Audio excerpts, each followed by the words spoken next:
Audio número 47. Buenas noches.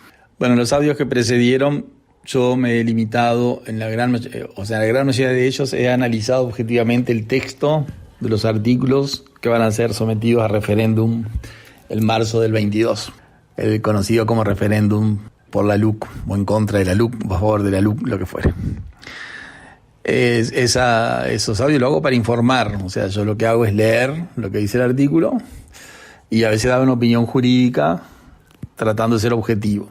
En otros audios he hecho consideraciones generales sin hablar de ningún artículo en particular. Y en el audio anterior a este, lo que hice fue compartir los plebiscitos y referéndum que se realizaron en la historia nacional desde que los institutos existen. Y redondeé diciendo desde el año 1900 al año 2022 se realizaron 24 plebiscitos y 3 referéndum, que están en el audio 46, detallados uno a uno.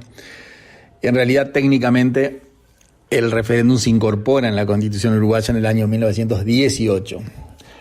Por lo tanto, serían 100 años, 104 años, pero para redondear es que 120 años.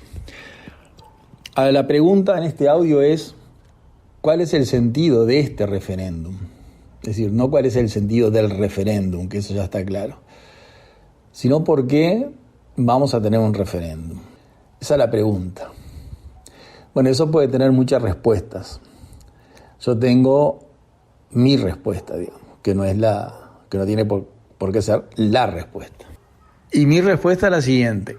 En los 3 referéndums anteriores, el primero en el año 1989 sobre la ley de caducidad de la pretensión punitiva del Estado, el segundo sobre la ley de empresas públicas y el tercero en el año 2003 sobre la privatización de ANCAP, el cuerpo electoral, digamos, recogieron firmas para llevar al llegar al recurso de referéndum, que es la decisión en manos del cuerpo electoral sobre si una ley se deroga o no se deroga, una ley que está vigente. Y los temas eran nada menos que, en el primero, del año 89, una especie de amnistía para los actos, los delitos cometidos durante el gobierno de facto. El segundo era la privatización de las empresas públicas y el tercero era la privatización de ANCAP. Es decir, ¿por qué reitero los temas? Porque eran temas movilizadores. Yo diría hasta que justificaban un referéndum y la prueba está que se hicieron y son los únicos 3 que nos preceden. Los únicos. Ahora está el cuarto, que es el de la LUC. Ahora miren la LUC. La LUC tiene más de 450 artículos y lo que se someten a referéndum son 135. Ahora, de esos 135 artículos hay 33 artículos que tienen que ver con la seguridad pública, 34 artículos que tienen que ver con la vivienda y 34 artículos que tienen que ver con la educación. Es decir que 33 seguridad, 34 educación, 34 vivienda. Conclusión, ahí nosotros tenemos de los 135 artículos que van a ser sometidos al referéndum, 102 se remiten a 3 temas. Después hay otra variedad de temas que se llevan los otros 33 artículos. El sector agropecuario 2, las relaciones laborales 2, la salud 2 y así sucesivamente. Pero lo importante es que nosotros tenemos en seguridad pública, en educación, enseñanza y educación y en vivienda 102 de los 135. Ahora, ¿quién impulsa el referéndum? Segunda pregunta.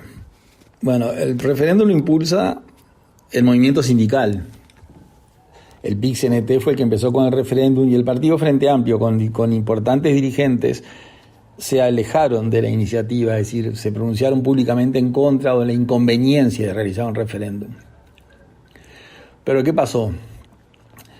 Con el correr de los días, el Partido Frente Amplio se sumó a la iniciativa del referéndum, incluso promoviendo ahora la derogación por intermedio del referéndum de artículos que ellos votaron en el Parlamento. Entonces viene la tercera pregunta. La primera, ¿cuál era el objeto del referéndum? La segunda, ¿quiénes impulsaban el referéndum? La tercera es, ¿por qué el Frente Amplio ahora impulsa el referéndum? Y la cuarta va a ser, ¿qué es lo que se persigue con el referéndum? Bueno, en mi opinión, el Frente Amplio impulsa el referéndum porque el Frente Amplio se quedó vacío de contenido. Dense cuenta que los líderes histórico del Frente Amplio, es decir, todos los partidos políticos tienen líderes, yo diría históricos o referentes insustituibles. Los líderes históricos del Frente Amplio o los referentes insustituibles o fallecieron o están en una edad que se han retirado de la actividad política activa. Entonces el Frente Amplio no tiene un líder visible, notorio, tiene líderes, claro, tiene referentes, pero no de la entidad de los que ya no están. Ahora, ¿qué es lo que le pasó al Frente Amplio curiosamente? Cuando nace el Frente, según ellos mismos dicen, se nutren dentro de su cuerpo electoral de la clase trabajadora, ellos hablaban así, o sea, de las clases olvidadas por los partidos tradicionales. En el libro El comunismo en Francia, que es un libro de Marx, tiene un prólogo de Federico Engels, muy bueno el prólogo. Y en una parte del prólogo Engels dice: la historia lo pone todo patas arriba. Y después desarrolla esa historia, ese concepto de Engels. Y yo digo que la historia lo pone patas arriba, me recuerdo esa cita, porque en el Frente le pasó algo parecido. El Frente Amplio, que se nutrió de determinado sector de la población, según ellos, aunque no fuera así, exactamente así, porque ese sector del electorado está en todos los partidos, pero ellos lo han reivindicado como propio. Hoy fueron tomados por ese sector del cual se nutrieron, y hoy ese sector es el que dirige el Frente Amplio. Es decir, la dirigencia sindical se adueñó del Frente Amplio, tanto que el presidente del Frente Amplio, el señor Fernando Pereira, es un histórico dirigente sindical, presidente del movimiento sindical y presidente del Frente Amplio casi simultáneamente. Entonces, ¿por qué el Frente Amplio terminó participando del referéndum? Porque el Frente Amplio fue absorbido por el movimiento sindical y lo que eran dos grupos de intereses que trabajaban en la asociación hoy se fundieron en uno solo, están fusionados y están dirigidos por el movimiento sindical. Ahora, de los 102 artículos que están impugnando, de los 135, hay 112 artículos que están impugnando, que son, según dicen todos, los temas que al Frente Amplio le hicieron perder las elecciones. Porque dicen que, entre otras cosas, el Frente Amplio perdió las elecciones por el tema de la seguridad pública, la enseñanza y la vivienda, los asentamientos, la emergencia social. Y hoy, de los 135 artículos, ellos impugnan 102 que cambian el sistema de seguridad pública, enseñanza y emergencia social y vivienda. Ahora, ¿a qué es lo que quieren volver? Quieren volver al sistema anterior, al que fracasó. Porque si no quieren quieren el anterior que fracasó, el que les hizo perder las elecciones.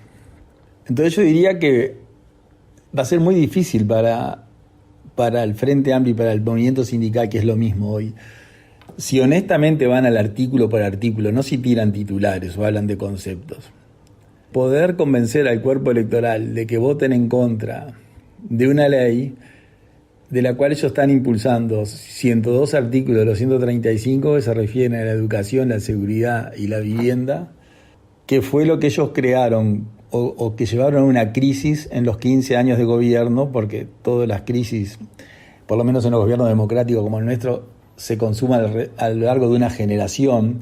No digo un fenómeno atmosférico, un terremoto o una guerra, acá no hay eso. Entonces las crisis o los cambios van sucediendo así.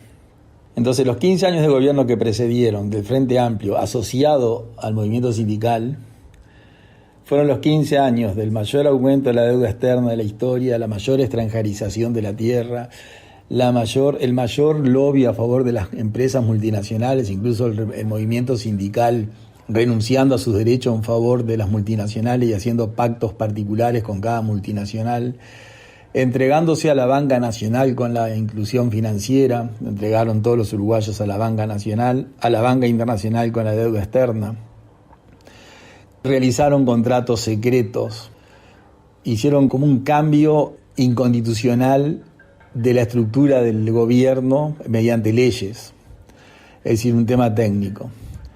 Entonces, curiosamente, el movimiento sindical que absorbió al Frente Amplio está impugnando mediante el recurso de referéndum 135 artículos, de los cuales 102 es de la materia que al Frente Amplio le hicieron perder el gobierno. Ahora, ¿por qué quieren ellos eso? Que parece que no tiene demasiada lógica.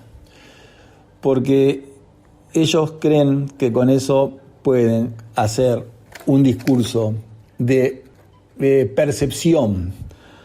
O sea, que la gente no vea la realidad, sino que la gente perciba otra realidad, una percepción, una apariencia, que no es lo mismo que ver la realidad. Otra cosa es percibirla. Y en esa percepción, ellos quieren aparecer como los que tienen la solución para la vivienda, la enseñanza y la seguridad, que fueron los 3 temas que le hicieron perder las elecciones al Frente Amplio. Entonces quieren dar una idea de que hay que volver a lo anterior, cuando lo anterior fue justamente lo que colaboró para sacar del poder a los que nos llevaron a lo anterior, y que con la LUC cambió. Ahora, ¿por qué quieren volver a lo anterior? Porque es el único argumento que tienen, porque se dan cuenta que nadie habla de la ministra de Economía. Yo, de que tengo memoria, todos los partidos políticos se han quejado de los regímenes económicos de los gobiernos y en base a eso han combatido a los gobiernos. Sin embargo, de la ministra de Economía no habla nadie, no hablan de la economía. Y la ministra de Economía, a Susana Arbeleche, es difícil hablar porque la ministra de Economía llegó a la vida pública de manos de contadora Astori, que la llevó al Ministerio de Economía y Finanzas. Entonces, lo que en última instancia pretende la LUC no es el mensaje que nosotros nos dice la publicidad. El referéndum, no la LUC. El referéndum de la LUC es una instancia contra el gobierno. Y la instancia contra el gobierno es con la esperanza de en el 2025 recuperar el poder. Porque atrás del poder tiene la ilusión de recuperar los beneficios que de tentar el poder tantos años le dieron y que con este gobierno se les terminaron. No derechos. Este gobierno no desconoce ni un derecho, pero sí le quitó los beneficios que ellos toman como sinónimos de derechos, pero que no son. Esa es la explicación, en mi concepto, del referéndum. ¿Por qué hacen el referéndum? ¿Quiénes hacen el referéndum? ¿Y qué buscan con el referéndum? Todo lo otro son fuegos artificiales para sorprender en su buena fe al elector el día que tenga que depositar la papeleta por la que haga opción. Muchas gracias.